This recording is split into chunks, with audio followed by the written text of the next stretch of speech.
देखिए दोस्तों, एम्स क्री 2026 का जो नोटिफिकेशन था वो 13 जून 2026 को आया था।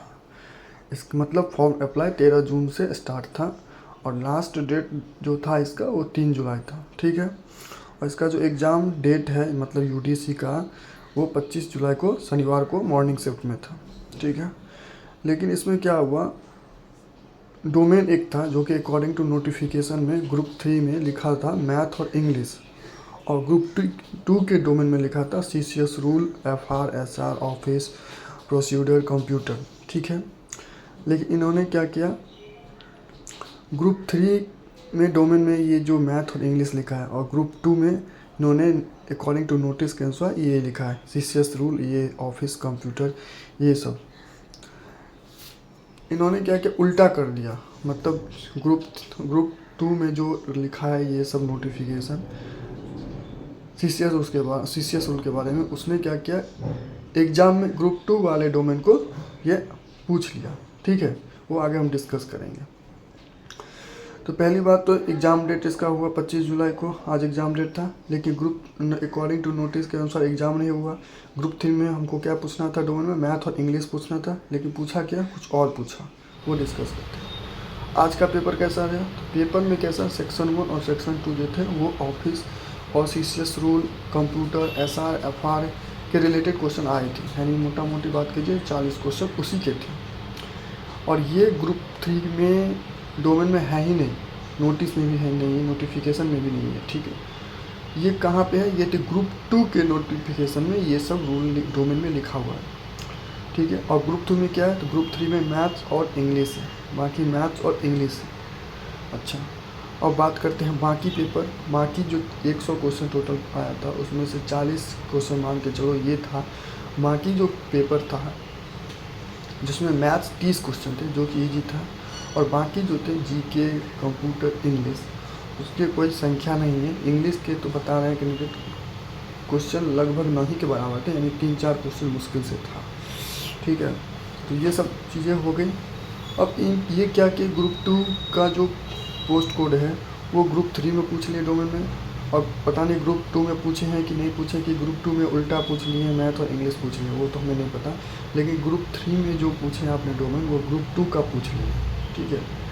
या तो पेपर कॉपी पेस्ट करने में ऐसा हो गया है, या तो कुछ ऐसा एरर की वजह से हो गया है, पता नहीं। असली बात क्या है वो तो एम्स वाले इनको पता होगा ऐसा हुआ क्यों। ठीक है। लास्ट 2 ईयर्स से तो ऐसा नहीं हो रहा था। अब हम बात करते हैं अटैम्प्ट के आधार पे। तो टोटल क्वेश्चन 100 था, जिसमें से 40 क्वेश्चन आपके तो वो लेगी सीसीएस रूल वगैरह लेगी। ठीक है। डोमेन सब्जेक्ट लेगी, यानी बचे 60 क्वेश्चन, जिसमें से मैथ्स में मान के चलो 30 क्वेश्चन अगर आया था तो उसमें से 27 किया होगा, क्योंकि बता रहे हैं कैंडिडेट जो मैथ्स के क्वेश्चन थे वो ईजी थे।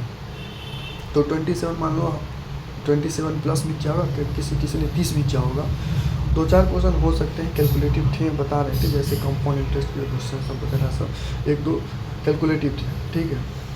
बाकी इंग्लिश के जैसे बता रहा है 0-3 मतलब 3 क्वेश्चन आए, 3 या 4 क्वेश्चन है, वो भी वोकैबुलरी से आया, सिंपल क्वेश्चन थे। और बाकी जीके और कंप्यूटर से, और जीके और कंप्यूटर भी लिखा है ग्रुप 2 के डोमेन में। ठीक है। स्पष्ट लिखा है, तो वही वाला वो कॉपी पेस्ट करके इधर कर दिया है, डोमेन में पूछ दिया है कंप्यूटर। ठीक है। क्योंकि ग्रुप कोड के 3 में कंप्यूटर भी नहीं आना चाहिए था। कंप्यूटर जीके में 2-3 क्वेश्चन था, लेकिन कंप्यूटर से भी 10-11 क्वेश्चन आए हैं। ठीक है। वो भी अच्छे टॉपिक से कंप्यूटर से आए थे, इंटरनेट वगैरह से आए हैं। ठीक है। तो मतलब कंप्यूटर से भी घुस के क्वेश्चन पूछे हैं, ऐसा बात नहीं है जो कंप्यूटर नॉर्मली आपसे पूछ लिया है। जो ग्रुप 2 के डोमेन में है उसी के अकॉर्डिंग कंप्यूटर भी पूछा है। ठीक है। अब बात करें सेक्शन 1 सेक्शन 2 में 40 क्वेश्चन थे, जिसमें से लोगों ने 20 अटेम्प्ट किया होगा। ठीक है। 20 वो हो सकता है सही हो सकता है गलत हो। ठीक है। बट जब ग्रुप 3 में सिलेबस में है ही नहीं सीसीएस रूल, तो ये क्यों पूछा भाई, ये तो इनजस्टिस है ना। ठीक है। एक तो इन्होंने एप्लीकेशन फ़ी लिया है 3000 रुपया जनरल का, और 2500 ईडब्ल्यूएस का, ओबीसी का।